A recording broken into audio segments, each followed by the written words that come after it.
Here's my audience.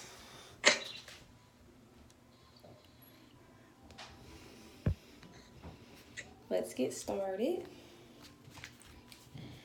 Have you ever imagined being able to say you saved someone's life? Well, becoming an organ donor, you can save many lives. According to mayoclinic.org, by donating your organs and tissues after you die, you can save as many as 75 lives. Hello, my name is Charity Stoner, and I will be doing a persuasive speech on organ donation. After listening to my speech, my audience will have a better understanding of organ donation and will consider donating their organs and tissues after death and act upon their decision.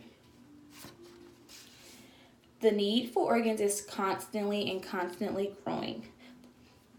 And honestly, anyone can make a difference just by being an organ donor. After you lose someone, I realized how important it is. You know, you always want something to make you feel better.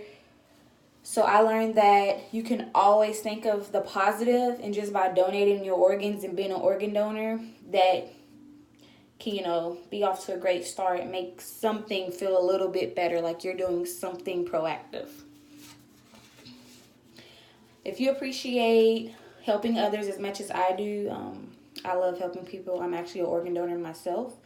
Then you'll realize how big of a difference this can make on people. In this speech, I will discuss organ donation, how to become an organ donor, and how being an organ donor benefits your family, benefits the recipient, the recipient's family, and how it, just helps everyone all together. I'll begin by telling you the need for organ donors. People around the United States and even the world is in desperate need of organs. Honestly, it's crazy how many people need organs when it's so simple to just donate. Heart, livers, and kidneys are the most common organ transplants according to organtransplant.wikipedia.org. Those are the most common things people need, is hearts, livers, kidneys, things like that. There are, honestly, I'm sure you all know, obviously, there's more people waiting on organs than we have organ donors, which is a big issue because we can all help. You don't have to help today or tomorrow, but when someone's in need and you're dead, your organs can save someone else, honestly. There are currently over 100,000 people in the United States who need an organ right now, and 20 of them die each day because they don't have the organs they need or the tissues they need, when there's people who die every day as well that aren't organ donors, that those organs and tissues could go to those people who actually need them. Now that you are aware of the need of organ donors and how important it is, let's focus on how to become an organ donor.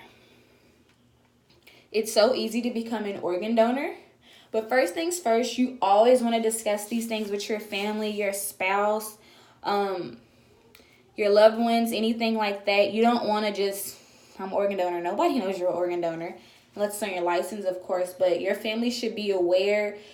Some families are like, no, she's not donating her organs.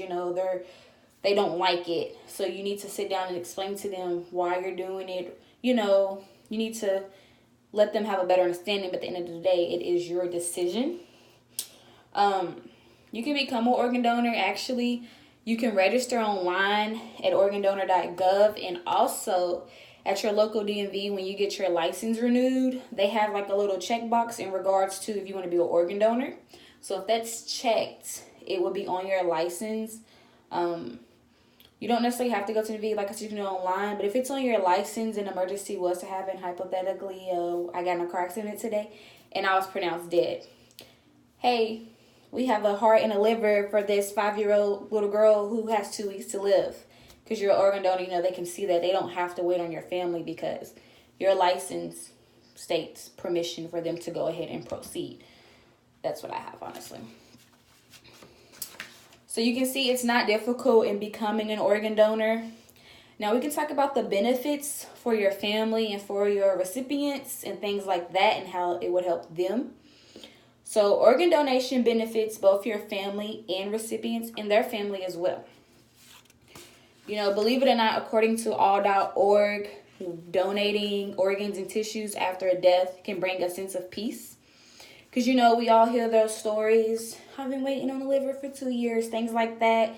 And then, wow, someone died. It sucks. It really does. But I look at it this way. If I were to die today, I don't know I'm dead. Where's my organs and tissues going to go? Nowhere but in the ground. When they can go help over 75 lives, like I stated in the beginning, which, knowing me, I much rather donate my tissues and organs to people who need them, who can still have a chance at life. I'm already dead. And that's just how I look at it, giving someone that second chance of life. Organ donation can save hundreds of lives, and people really don't realize it. Now, let's talk about what we've discussed. Today, I've discussed the importance of organ donation. I've discussed how to register and how to become an organ donor. And I've discussed how it can benefit and help your family just a little. With that being said, I really hope this speech gave you a better understanding of why I support organ donation so much and why I believe everyone should be organ donors. Because I do believe together everyone can help and we can all save lives just by signing a piece of paper. Like I said, you're not going to die today or tomorrow, or we don't know. But it's not like you're giving a liver today or a kidney today. It's in the future if something was to happen to you. With that being said, I really hope you all enjoyed this speech and got a little bit better of an understanding of why it's such a great idea to be an organ donor. And thank you so much for listening to my speech. This concludes my persuasive organ donation speech. Thank you so much.